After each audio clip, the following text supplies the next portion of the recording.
There we go. Hi, hello, Kelly. Hello, Catherine. How are you? I'm good, thank you. Busy, but all good. Yeah, so am I. Always busy. Yeah. Okay, we're here to talk about Ofsted. Now, Yeah. I've had real difficulties preparing for this evening, really. Okay. As a previous nursery owner, I had 4. And as a previous inspector, although I haven't inspected, it was a long time ago. I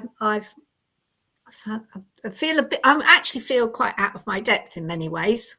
Okay. Because I've been concentrating on other things recently, which will come clear later on at the end. And as a nursery, if I take from a nursery owner's point of view, we certainly did things for Ofsted. Yes. And I had 4 outstanding settings at one point. And as a business, as the owner of a business, I could not afford not to do things for Ofsted. Okay. Now, I stopped my nurseries before the 6-year rule came in. And I think with a 6-year rule, that would have made that even worse, to think that you've got something, a grade on a one-day inspection to put up with for 6 years. Mm-hmm. I think put the pressure on big time for business owners. And after all, every nursery has to be a business, otherwise they can't deliver what they want to deliver. So that's where I am right now. So you chose the title, Kelly. Yeah. So go on. No, go on. You chose the title, so please explain. Okay, so what I'm not saying that we mustn't do things for Ofsted, but what our ethos and my ethos is very much about that. It's not that we are doing things for them. What it is about is, we need to respect Ofsted as our regulator. We need to make sure we're embedding the EYFS that the DfE have written, which we're inspected against. And we should get to know the Early Years Inspection Toolkit. I feel like it's not the easiest document, but I've been living and breathing it for the last couple of weeks, supporting settings and getting to I've even got to the point today where I'm like, actually, I'm page 20. So I'm getting to that point now. So it's not about, we need to respect Ofsted as our regulator and understand the expectations that are put into place and our legal responsibilities. But what I mean is, and you see it a lot on, Facebook groups and things like that. Do Ofsted want us to do this? And do Ofsted want us to do that? And it's about us actually organically creating settings where we're doing the best for the children. All the time. Because if we get to know those documents and the legislation that's in place and start to understand the expectation, then not only does that reduce the pressure of an upcoming Ofsted inspection, and also, like you say, the 6 years can create so much anticipation because there's so many managers, owners, practitioners that have not been through the inspection process. That is moving back to 4 years from April. But the point of the title was that actually it's not them we're doing it for, it's for the children, and it's for our businesses, and it's for our staff teams, and and if I agree with that. Although we did do things for Ofsted, in fact I made a crib sheet which at least one person in the call in this meeting this evening has received on what to do when you get the call. Oh yeah, and there's absolutely we'll doing the same. There's nothing wrong, it is still your opportunity to shine. So showcase what you're doing. Yeah, a level of preparation, in particular for this second call. You want to talk about your context. You want to talk about what you've done since your last inspection. You want to talk about all those things that you do to support those children, because there is you know, a big focus on inclusion. One of our clients had her inspection on Friday, so we absolutely grilled her on Monday, and there was a lot around differentiation, and not just children with SEND, children from vulnerable backgrounds, and they talked a lot about the children that were attending their setting. But all of that's really important. So I do think, you know, we do our everyday success diary, and that's got the key information sheet, and we are working with some inspector consultants that we work with on Monday to form this second crib sheet, and there is absolutely nothing wrong with preparation. And also Ofsted will say, you know, we don't want a folder just for Ofsted, but actually in the same token, I know inspectors, if you've got to know what to provide, you've got all your information together around first aid certificates and your single sector record, there, you know, that there's nothing, absolutely have that planned, because it's all about, you know, being prepared. We don't want to be over scripted or anything like that, and we do only get this opportunity to shine. Yeah. So yeah, I'm not saying we don't have to do anything. I know Ofsted say, oh, you know, you don't need to do anything different, and it's about continuous improvement and continuous development, and having that oversight of where our gaps are, and getting to know this new Early Years toolkit. And you know, I've been recommending people start with the expected standard, because that's where we start off. So if we're not meeting some of that criteria, then that's going to start to develop an improvement plan for us and help us close some of those gaps, whether that be training or processes or policies that we need to put in place. But it's about us understanding those expectations and putting them into place, but for the right reasons. Yeah. Tell us a bit more about the phone calls, because I personally hate the phone. I'd rather talk to somebody like we are than talk on the phone. And well, there is, because I like to see people, and you can't read somebody. I'm not an auditory learner, and I can't read down a phone how my information's being delivered. Well, it may be a video call. Oh, can it be a video call? Yeah. So it was in one of the documents, and then actually when Ofsted did the webinars back whenever that was, this year's gone so fast, September or something, they didn't really mention that. So when we had the Ofsted big conversation at Birmingham Football Club the other week, we asked Wendy Radcliffe, you know, it says, well, Tricia asked actually, it does say video call, and they said that it's technology depending on the inspector and on the setting, but there are some people that have been part of the pilot, and clients that we have that have had the video call and actually said that it did ease some of that anxiety, that you get to see them. You know, we always do that if we're going in somewhere, because you know you can feel that connection with somebody from the get-go. So I think that's a really, if it is what happens, it's a positive move. Yeah. Is anybody on the call that had a pilot? Has anybody had the pilot that's listening to us this evening? I mean, I've spoken to people that have had the pilot, and they've been quite impressed with the process. If they continue doing that process outside the pilot. No, there's nobody. Yeah. Is anybody worried about their phone calls? I mean, I think this is where you have to have your information to hand, don't you?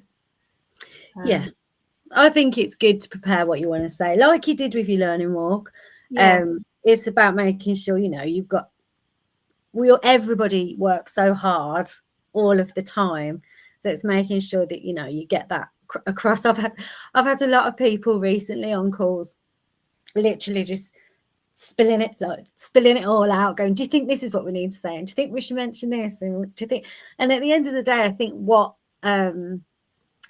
this new inspection brings is it is a bit more of your inspection. When they had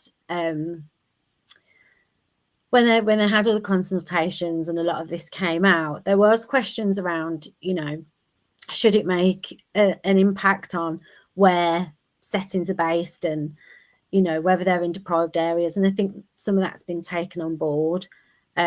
because I think when they look at some of those expectations, and when they look at inclusion, every setting's individual. So I think those getting that sort of context and background is important. Okay, we've got a couple of comments. I agree. I like the idea of them scheduling a good time. I mean, phoning up at lunchtime is always a nightmare anyway, isn't it? Because lunchtime is really busy. So it's much better. This person said that than being caught off guard in the middle of a busy day.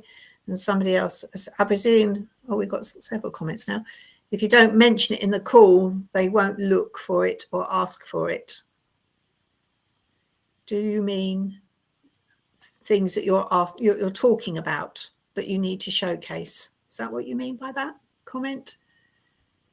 I preferred the learning walk, but putting on the spot, remember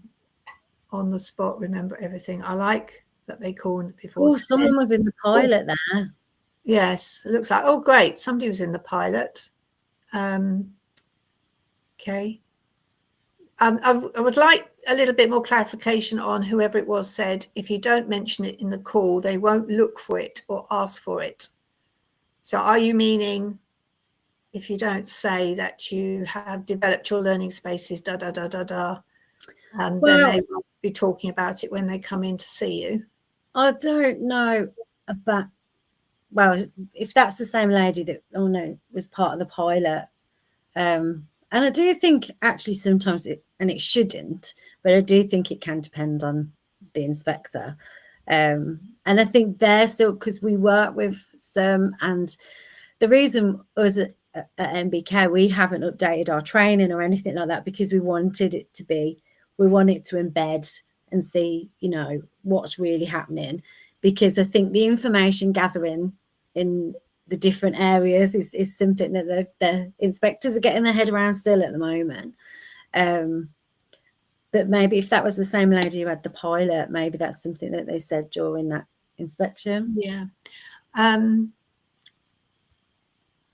I'm unsure about the planning call and how to articulate our strengths and areas we are working on. It's getting the right balance between being honest and factual, but demonstrating our skills and showing us off in the best way. And as an inspector, as an ex-inspector, long time ago inspector, I get that totally. And that's why an improvement plan is really good to have, in my opinion, because you're showing that you are valuing what your practice and you're building upon what you're currently doing. Would you agree, Kelly? Yeah, I think the biggest thing that comes to my mind when you look at that, I think the most difficult thing is as managers, we know what we want to be happening in our settings. We know we have our curriculums in place and we have our ethos and maybe visions and values and our improvement plans. But getting that balance between honest and factual is difficult if it's not reflected in your staff team in the practice. And that's when it comes down to this. We can have improvement plans, but I think it's about how we evaluate what's happening in the setting. I think it's that constant knowing where the gaps are and identifying with your staff teams as well, their understanding. And it's like policies, isn't it? I think it's like policies. You know, you can write a policy and everybody can sign it, but it doesn't mean say it's embedded. It doesn't mean say people follow it because they don't own it. They haven't taken part in it. Whereas a good improvement plan where every team is involved in evaluating, every practitioner is involved in evaluating their practice and their team as a team, and that's fed through into something.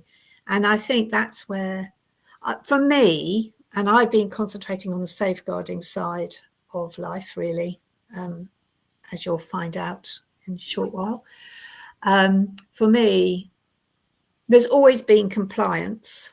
Okay, what Kelly said about the EYFS, there's always been that, but I feel that you've got to be, there seems to be a little bit more emphasis on compliance this time round with this inspection framework, inspection toolkit, in my mind.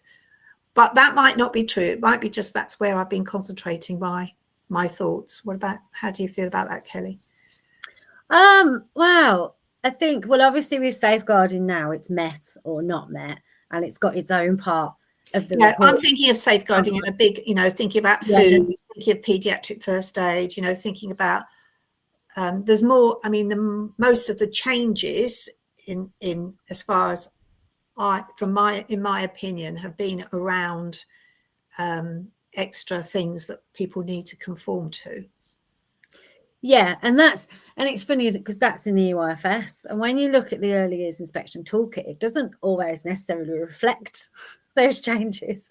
So it's sometimes hard, isn't it, to know where to put. You've got to be compliant with the EYFS because it's statutory and it's law, and we can't breach those things. But then also now you've got this Early Years Toolkit, which actually is a whole different lot of expectations and standards and things we've got to understand as well. But yeah, I think the thing is with early years is, unfortunately, things have happened. Children have died of choking. There's been a few children in the last couple of years. There has been, and I mean, the industry, working in consultancy, we do see a lot of things that are happening in regards to like things that shouldn't happen, like children being left outside or allergens and things that I feel like that's because many settings are working from a point of overwhelm at the moment with employment issues, retention, staffing, sickness. I hear this every day. And I feel like in the last few years, that compliance can be, all you're focusing on is remaining compliant. So I can see why it's threaded through a lot more. And I can see, safeguarding, it's met and not met now, isn't it? But actually it's always been that. It's always been that. It's just a different word. Yeah. But yeah. And I think because maybe, the umbrella of compliance gets bigger and bigger, that it might be harder for people to make those changes, and you've got to be active in staying up to date with those. No one really does it for us, and I suppose that's where it can be difficult. And so I mean, one of the things on my checklist was everybody to read the safeguarding policy this evening. because everybody's going to be asked about safeguarding in some shape at every level. I mean, it's always concerning as a nursery owner that you're only strongest as your weakest link. And your weakest link is bound to get picked on, unfortunately, because these, inspectors are well-trained people. So, of course, they're going to notice where the weak links are. And that's where mentoring and coaching comes in, and preparing. But it's not doing it, as Kelly's saying, it's not doing it for Ofsted, is it? It's doing it. That's what should be happening in your settings anyway.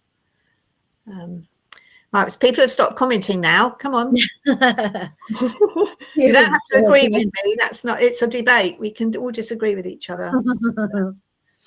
But I think there's more for people to know about safeguarding as well now. I deliver safeguarding training, and we now do a safeguarding training and then a safeguarding in practice training, because there's so much, and especially when you've got new apprentices and unqualified staff, it's a lot for them. And I think making sure that we're keeping this open and honest culture towards safeguarding that Ofsted are looking for is important, because even as somebody delivers that training, you hope that some of it lands and embeds. Like, we only do live Zooms or in person. We don't do anything recorded, because you need to see that everyone's engaging, that they're understanding, that they're listening, that they're looking, they've not just got a computer logged in.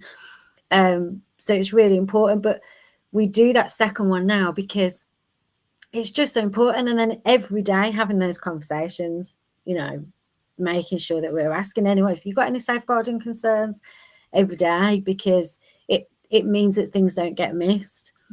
So we do our sorry, I was getting on. Go on, you talk about your diary, and I'll talk about my review. Go on. we do our diary. It's called Everyday Success Diary. It's like a walkabout diary. I promoted it today on Facebook, by the way. Thank you. So, and I've done that for a long time. It wasn't as fancy as MBK have made it for me, which I'm very grateful. Thank you, Tricia. But the process of it and the not just the theory, because I know it works in practice, it's having conversations with everybody every day. Why are we doing this today? Who's it for? And it's got safeguarding in it as well, because, and I know firsthand, you could ask that question, someone go, actually, do you know what? Something so-and-so's dad said something this morning, it was a bit odd. But if you don't have those conversations, then that could have easily got missed because it was snack time and then something else happened and something else happened. Yes. And I've done an evaluation, but you won't find it under Spark.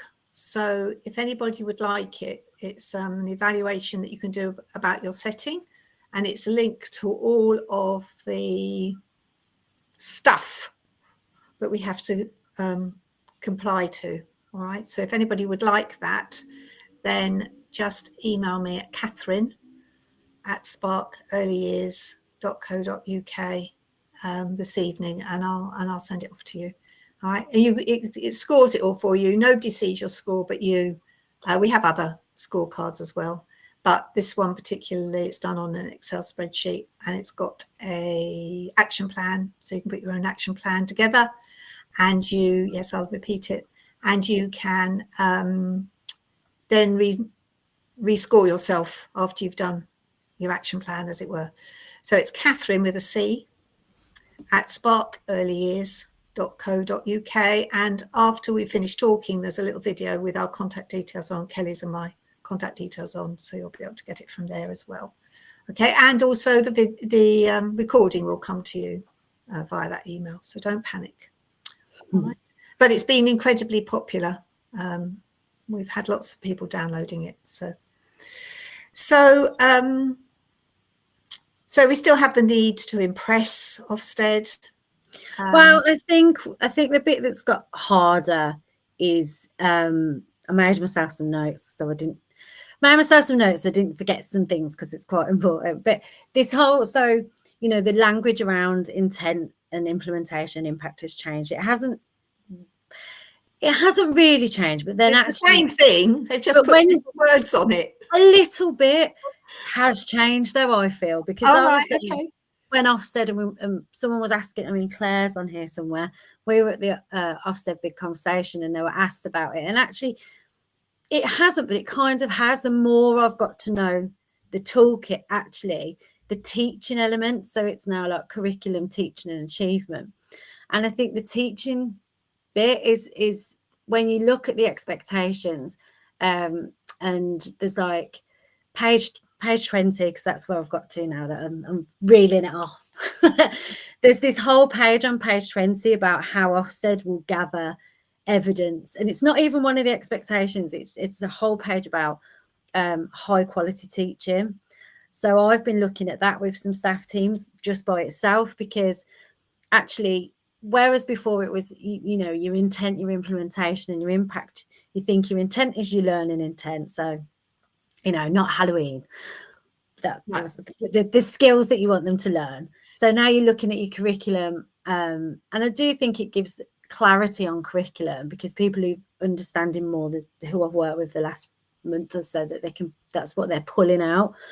But actually the teaching part, I feel, is different, because implementation, just that's how you're going to do it, that's your activity, whereas the teaching that's sort of replaced that in a way is more about what are we teaching. It's about the extension, the interactions, and it's focusing on that we should be teaching children just slightly higher than where they're currently at, which is one of the statements. There's a whole page of statements, but I do think there is a bit of a shift in that. Well, I'm pleased about implementation to teaching.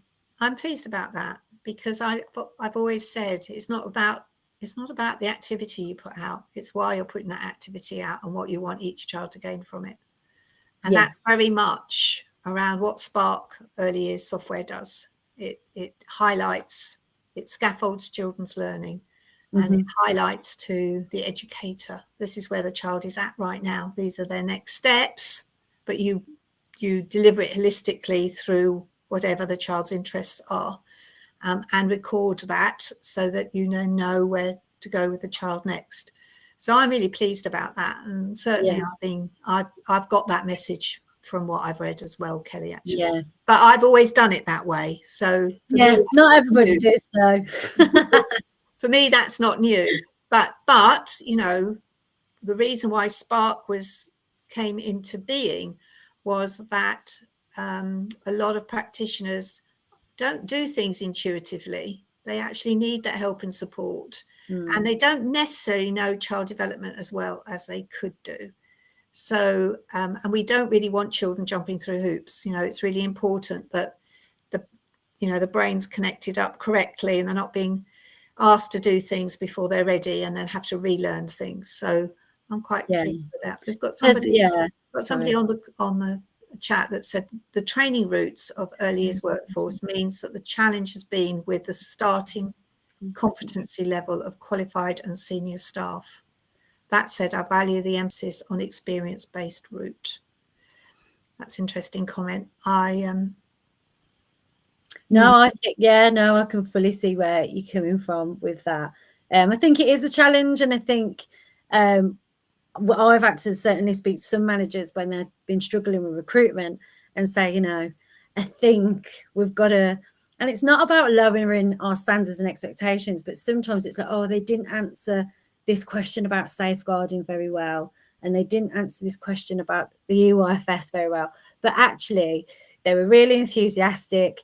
They seem to have a genuine care for children, and sometimes like, well, do you know what, we can teach them that other stuff. It's having the right attitude in my mind. Yeah, if they've got will, we can give them the skill. And the other thing I would say is stick them in the room with the children for a decent amount of time so that they don't feel intimidated and they don't feel, you know, the children talk to them and get them to get involved, because the children will know instinctively who's a good practitioner. I should put there about senior staff though, and that level, and there, you know, it's, I think people find themselves in those roles without that extra support and knowledge, because you can be an amazing practitioner, but it doesn't mean you're a good leader or know what your leadership style is and understand how to, you know, deal with difficult situations and all of those things. So I think, you know, again, it's, if you can have the right person, but there's going to need that extra support and training. She's also said this also offers an opportunity to be creative. I agree with that. And the experience-based route is that, like the evidence-based route, because I think that is working for some people where they've got, you know, practitioners that are at a certain level and don't want to do any of that further training, but they've also got people that have got degrees and things that don't sit as a full and relevant qualification. So the evidence-based route is working for those people. Yeah. I have created this amazing toolkit to help managers, but I haven't done anything with it because I've been too busy. But I will do something with it. We've got some more comments. It's important that staff are comfortable and can show their skills. Regular observations, feedback and goal setting really helps our staff team. Somebody else has said, I have found so little professional development is provided once a level 3 is gained. I do courses, webinars and learning without any provision from my leadership. It's really sad. Unfortunately, the first thing that goes, if a nursery is struggling, I'm not saying your nursery is, but generally speaking, nurseries are struggling with something, okay? And if they're struggling getting staff, they're probably struggling financially as well. And the first thing that will go will be staff training, because other things can't go. You know, you've got to have enough staff in the room. You've got to have the right caliber of staff, level 3s, level 2s, etc. We're finding recruitment quite difficult recently. Up to now, we've stuck to our guns on the level of quality that we see in the interview process. It's making the process longer and more stressful, so I can understand why some settings may feel they have to lower their usual standards to meet ratio requirements. Yeah. Yeah, and you're not the only one. Everybody I talk to are having, everybody I talk to are not fully staffed. Everybody's looking for somebody at the moment, I would say. Don't know a nursery that's fully staffed at all at the moment, actually. Yeah, it is a struggle, and it does make, these expectations sometimes feel like they're harder to reach. And I understand what you're saying, Catherine, about training being one of the first things to go, but I think with those expectations that are there, and because of this situation with us taking on teams, members of staff that need that training, it's difficult, isn't it? I find myself, we have like discovery calls, people that we've met at shows and things, and they'll say to me, right, can you write an email for my director and tell them that we need this training. I have that too. How much it costs, but can you please tell them the value? And I'm like, oh yeah, well, absolutely, tell them the value. I mean, we try and find different ways to spread costs and support people, and it does feel like it's one of them things that should go, but actually it's still really important. I agree. I mean, we had a training centre attached to our nurseries, and I think it's not just about the quality of what you're providing, it's about keeping staff. Because if you look after them and giving them trainings and support, staff development doesn't have to be training courses as such, they're more likely to stay. And so it's an investment that's worthwhile in my mind. We've got somebody who's mentioned Generation Z or Z. Too, and I would encourage you all to go on ChatGPT and find out about Generation Z. I had a lovely, I don't think you were there, were you, Kelly, on at the Nursery Owners Summit? Were you there? No. There was a super lady that did a presentation. Oh, at Imogen's. Yeah, Imogen's. Yeah. Farouk his name. Yeah, that's right. She's amazing. Yeah. Certainly made me double think about things. Training and development support staff to feel valued. Oh, we've got so many coming up now. Okay. Training and development supports staff to feel valued and settings to retain staff. Staff retention is critical for continued provision of a setting. It's just what I've said. It is important to have the right balance of training. Having too much can result with practitioners not having enough time to process new learning and consolidate it and live in the real time. And I so agree with that. Yeah, and that's why you need to have, in my mind, that's what you need to have a continuous provision, a continual improvement plan, because then you're going back to it and looking at it again. So it's not a 7-day wonder. Okay, people can be really enthusiastic about training. They go away and do it, and then 14 days time, it's not there. It hasn't been embedded. Yeah. And I think what's really good practice is when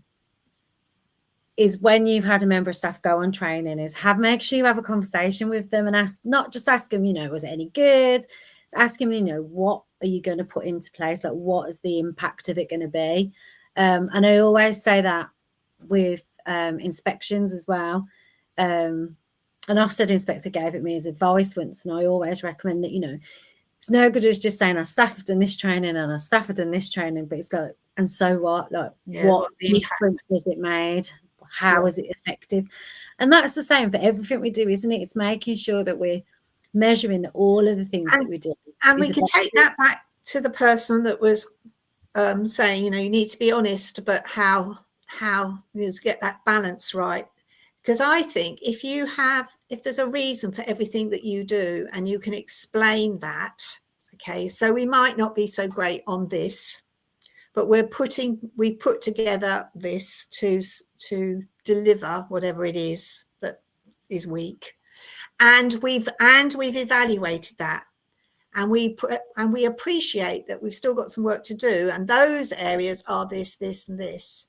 And I think that is showing the inspector that, you know, first of all, you've identified, you've acted, you've evaluated, you've re-evaluated, and you're currently acting upon it until you feel that it's in a good place.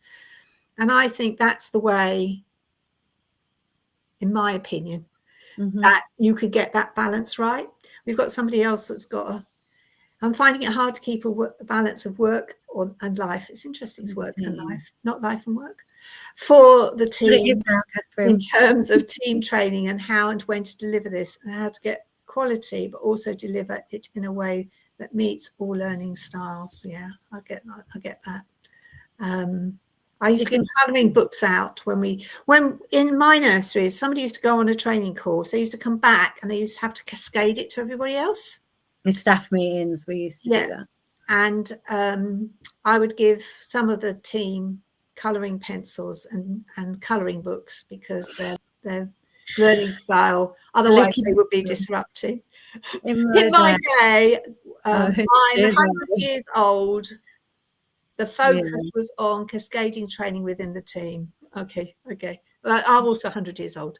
This gives us a time to take a leading role within the area of interest and expertise. Absolutely. The other thing is, you know, if you're short-staffed, then the managers are the people that are going in to relieve and help and support the team, so they have got less time to do what they need to do. And I think that's a really important thing for us to think about. We're going off Ofsted a little bit, but no, it's all relative, yeah. Oh, I like the idea. We could do this in our January Inset Day. More impactful to come from the team too. Yeah, absolutely. But evaluate it. You know, it's all very well delivering it, but you have to evaluate it, make sure it's embedded, or give somebody the responsibility of making sure that everybody's doing whatever it is that the team have agreed to do. If that makes sense. So it's that ownership. Okay, what techniques would you advise to know that policies and procedures have been thoroughly embedded other than testing the staff? Okay. It's not testing. So it does sound like I'm really trying to sell the diary, but it just so happens that we were having a conversation at a setting last night. And policies is because we give staff so many policies and procedures, and it is difficult. Especially when we've had a lot that have been updated. So it's important to have somewhere that they can access them. A lot of people do them electronically now. But if we're sharing a policy with our team, so there was an instance somewhere and they were resharing. They'd changed it was the medicine policy slightly. So then they shared it with everybody on the Monday. We got everyone to sign it. So that's that. And I was like, well, actually, no. So it's kind of testing, but it's not. So we shared it on the Monday, but then we made some scenarios around if a child is in with medicine, if a child had this temperature or they had this situation. We gave it to the rooms for them to work out together. And most of them got it all right, but it's a way of getting them to refer to the policies, because some of them were still like, oh, well, I would do this and I would do this. Well, look, refer to the policy that you were given on Monday. It's not your personal opinion. So it's not a test, but I think scenarios are a great way of seeing if your team have understood something. In our settings, we had policies, but then we had codes of practice. So the policies would outline what the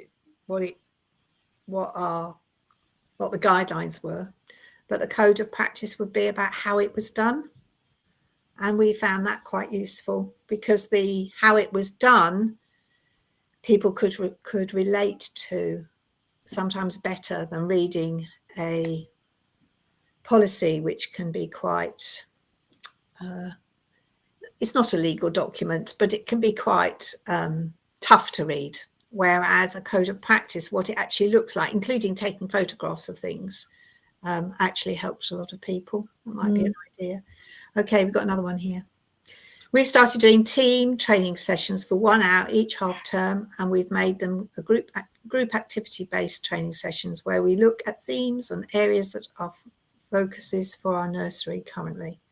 Afterwards, each room has a discussion and reflects on the impact this has made or will make. This is working for us so far. It sounds like a good idea. Yeah, sounds like breaking it down into small bits, like we would the children, isn't it? Breaking it down into achievable parts.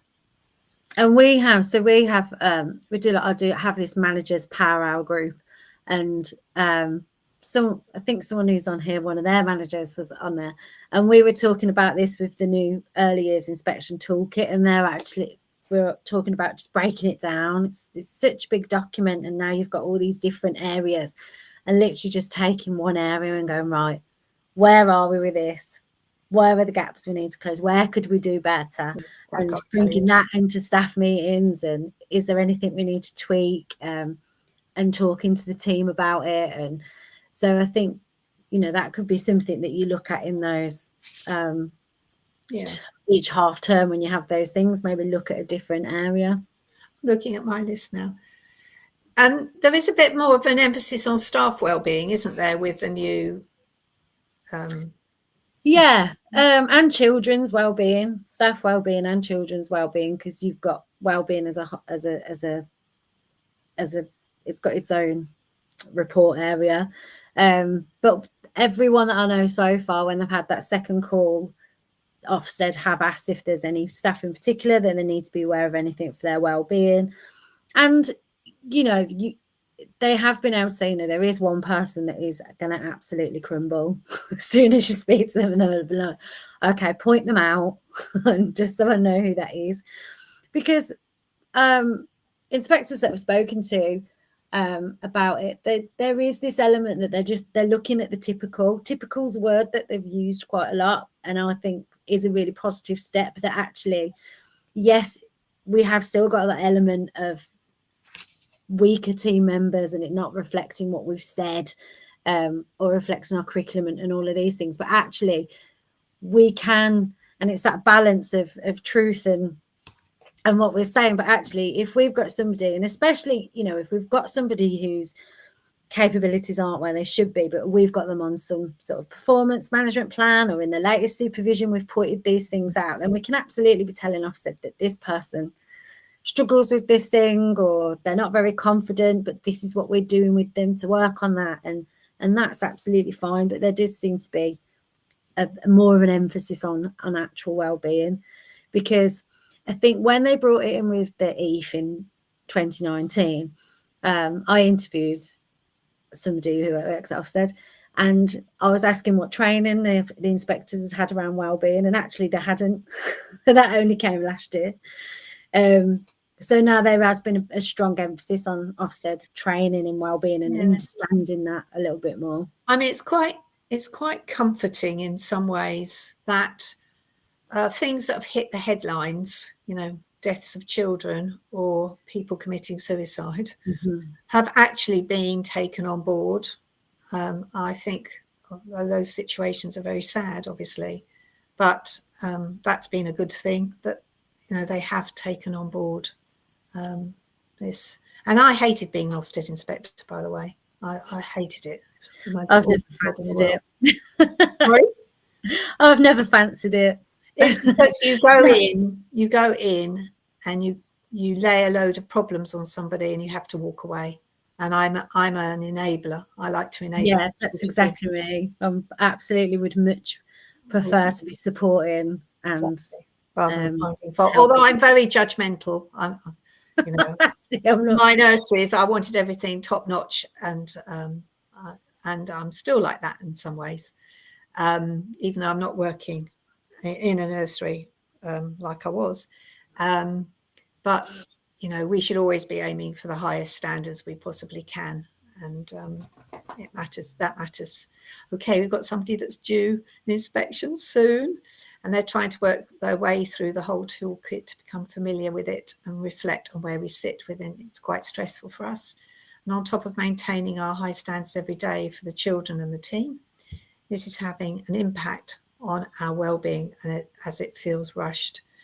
Yeah. Okay. please email me and I'll send you this evaluation, because although it's a bit scary, the evaluation. And email me as well, because what we're putting together, I've got this meeting on Monday with some of our inspectors we've worked with over the years, and what we're hoping to do is, although we like to develop a course that's for everybody, not just for managers and leaders, because everybody has a role to play in an inspection, and I think it's important that every member in the team understands their responsibility, that it isn't just about the manager and it's their inspection and we're just here. So we should be putting that on really soon, so hope that will help. Yeah. And it is about everybody supporting everybody else. It's not a top-down thing, it's also a bottom-up thing, if that makes sense. That everybody needs to be supporting everybody else. And in my nurseries, we had a poster behind each of the staff toilets, and it said, "Smile. If Ofsted is here, smile." Smile. And it actually makes such a difference, because if everybody's smiling all the time, then if everybody's lifted and don't shout. That was the other thing, because when staff get nervous, often they will start to shout. They don't realise they're doing it. And then of course, if the staff are noisy, then the children are noisy, and that adds to the stress of the whole day, really.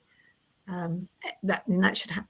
Both of those things should happen all the time, of course, but when somebody's coming in to breathe down your necks, as it were, then smiling, I think, helps a lot. I just want to go back to my evaluation. Although there's a lot in it, okay, at least you know where you are. And I think if you know where you are, then you can do something about it. If you're in a room and it's all dark and you don't know where the door is, it's more scary, really. So yeah, hopefully it'll be helpful. Okay, what about somebody suggested to me that if you were a chain or a nursery in the middle of London, being able to charge, twice as much as everywhere else, so you were better resourced with equipment, that you had an advantage with Ofsted? Well, as far as I know, like when I've spoken to, I don't want to say his name because I'll get him in trouble, but an inspector, we've had these conversations, and they are supposed to look past resources. It's when you look at the curriculum, the teaching and achievement, it doesn't talk about the quality of your resources. Obviously, if you're a setting that focusing on loose parts and open-ended materials, then it doesn't matter the cost. Like, you can get your whole community involved in getting them together, and you can, maths and STEM and communication, all of those things can come from that. So no, it's not really the case. It's they may have invested more in the training that they can provide, and they may attract staff that have got higher qualifications, more experience and professional background, because they can offer a higher salary. But actually, Ofsted aren't there to look at your resources. I agree. I do agree with you. I think how they're presented might be more. How the resources are presented perhaps is more to the point. Yeah. But it goes back to, and we've got agreement in the chat here as well.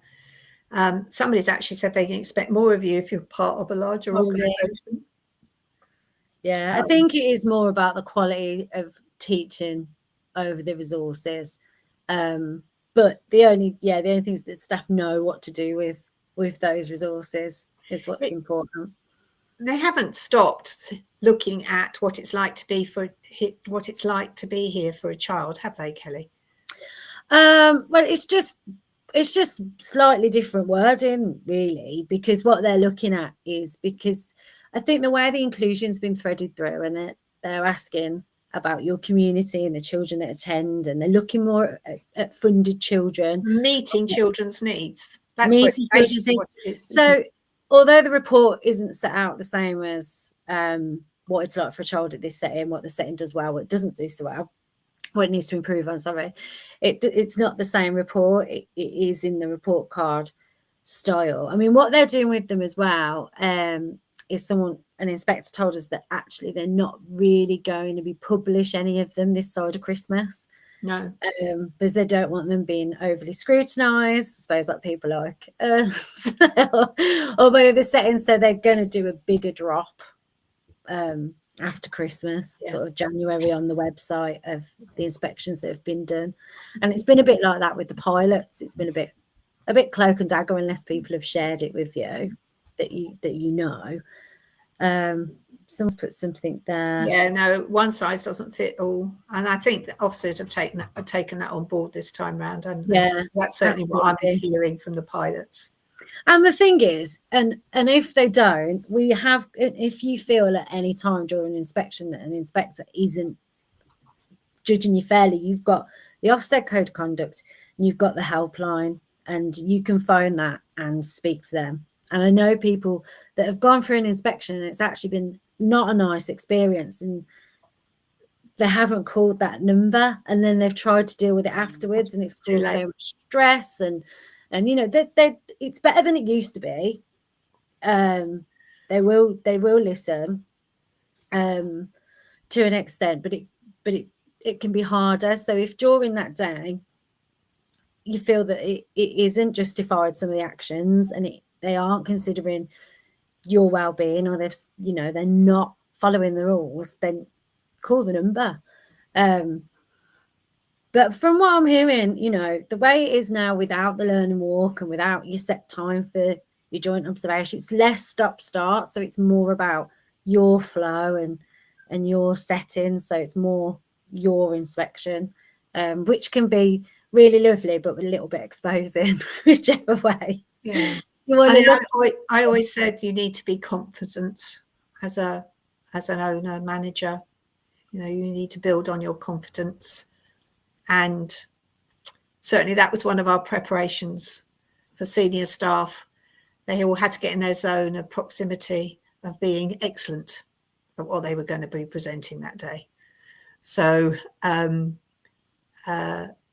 we used to use NLP because it's about, it goes back to what we were saying about employing staff. It's attitude, you know, it's having we can do this attitude, and, you know, we're proud of what we're offering our children, and we know why we're offering it, and we know what difference it's been. And if all of that's genuinely embedded, then it will make for a better inspection, which takes it back to the not doing things for them. There is a level of performance, because you do get nervous, and it's like that when you talk about communication language, and I always use a classic Play-Doh table, and you've got the practitioner, it wants to show the inspector everything they could talk about. So, oh, you know, doesn't it feel soft, and what does it smell like, and look, we can make a sausage. And it's like, hang on a minute, and the children aren't getting the opportunity to listen and hear and respond to the first thing you said.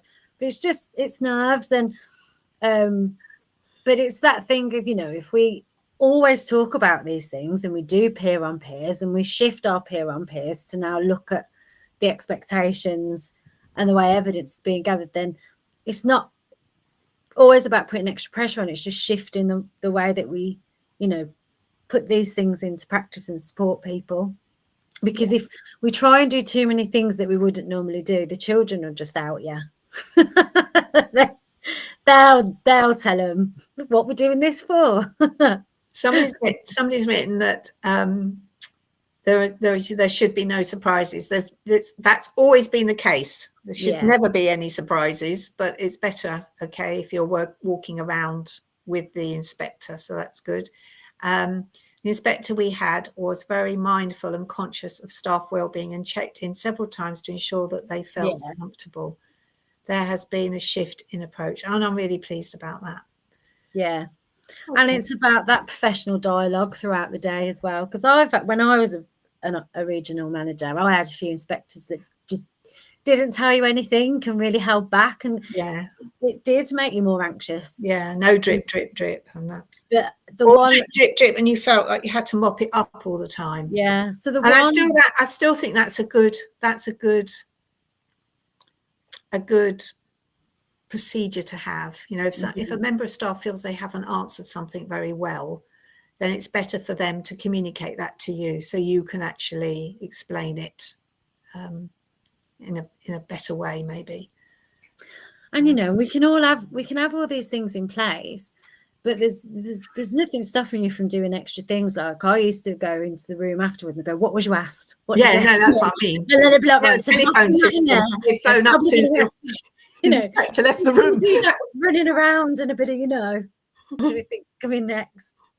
Still do all that. Still Google their name and all of that. Find out what they were. Got a dog that's upset now. Well, we've covered quite a lot, actually. I've got a list of things here, but I don't think I need to. I think we've covered everything that I wanted. Does anybody have any questions before we close? Time. I know it goes very quick, doesn't it? Mm. So I think to summarize, really, it's about embedding practice all the time. It's recognizing that we have to go through this procedure, but we're there for the children, which they're all the same things as I would have said 5-10 years ago, really. Knowing your children well, meeting their needs, ensuring you have inclusive practice, which you will have if you're meeting their needs, understanding where the children are coming from. We haven't said anything about parents, have we? So I presume the inspector still talks to parents. Yeah, and there is actually in the toolkit, there is a section on that. And what they did say at the Ofsted big conversation was, particularly when they're looking at children with SEND, is they will request to speak to parents. So sometimes where it's been a case of, oh, do you have any parents picking up at lunch? I'll grab those. Okay. Because they're not tracking 2 children anymore, it's case sampling. So a case sample children, but if they feel like these children that be case sampled, they want to speak to those parents, they will request to speak to those parents. They're doing a little bit more of that, wanting to specifically speak to some parents. Well, that's good that they're actually asking them to come in and talk to them, because at least you'll know they're talking to the right people and not somebody who never has been in the nursery before. So I had that situation, you know, well, what does he know? We haven't seen him ever. It's the first time, and Ofsted's grabbed him. Okay, somebody's asking, could you explain a bit more about the diary? Can I also just say that we don't have a copy of the chat, so we are relying on you to contact us, but our details will come up in a moment, so please watch to the end. Send me an email. Everything. Do you want to explain about the diary now? Yeah, I can do. So it's called the Everyday Success Diary, and you can purchase them on our website. And it is a bit of my baby, because it is what I used to get my managers to do. It's what I did as a manager.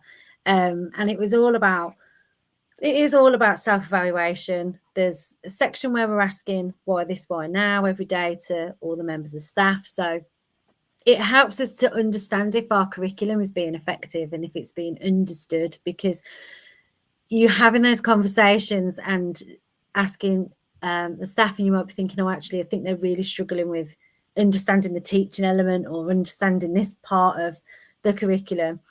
And it's about embedding a coaching culture. So instead of us, you know, just dismissing people as doing things wrong, or the worst phrase in the world, what is it? What's the criticism? Constructive criticism. I hate that. There's nothing empowering in that phrase. It's about coaching, so we can offer questions back in the moment. You know, how could we make this more inclusive, or how could we make this meet more of the children's needs? So it's about emphasising this coaching culture, but it's also about making sure that we're running the day as well, because it's things around maintenance, safeguarding, self-reflection, medication. So there's lots of different things in there. And I've done some webinars as well that go alongside it that tell you how to use it to get the best out of your curriculum. Okay. And I actually did a training on Monday night with a team who use the diary about how they can use it effectively with the new inspection toolkit. So I've been told I've got to do that as a webinar. And in Spark, because I know we've got some Spark users here, in Spark you have similar things. They're not quite the same under your quality of teaching section in your software. It's got one there. Right then, on my table. Okay, right. Let's run the last little video.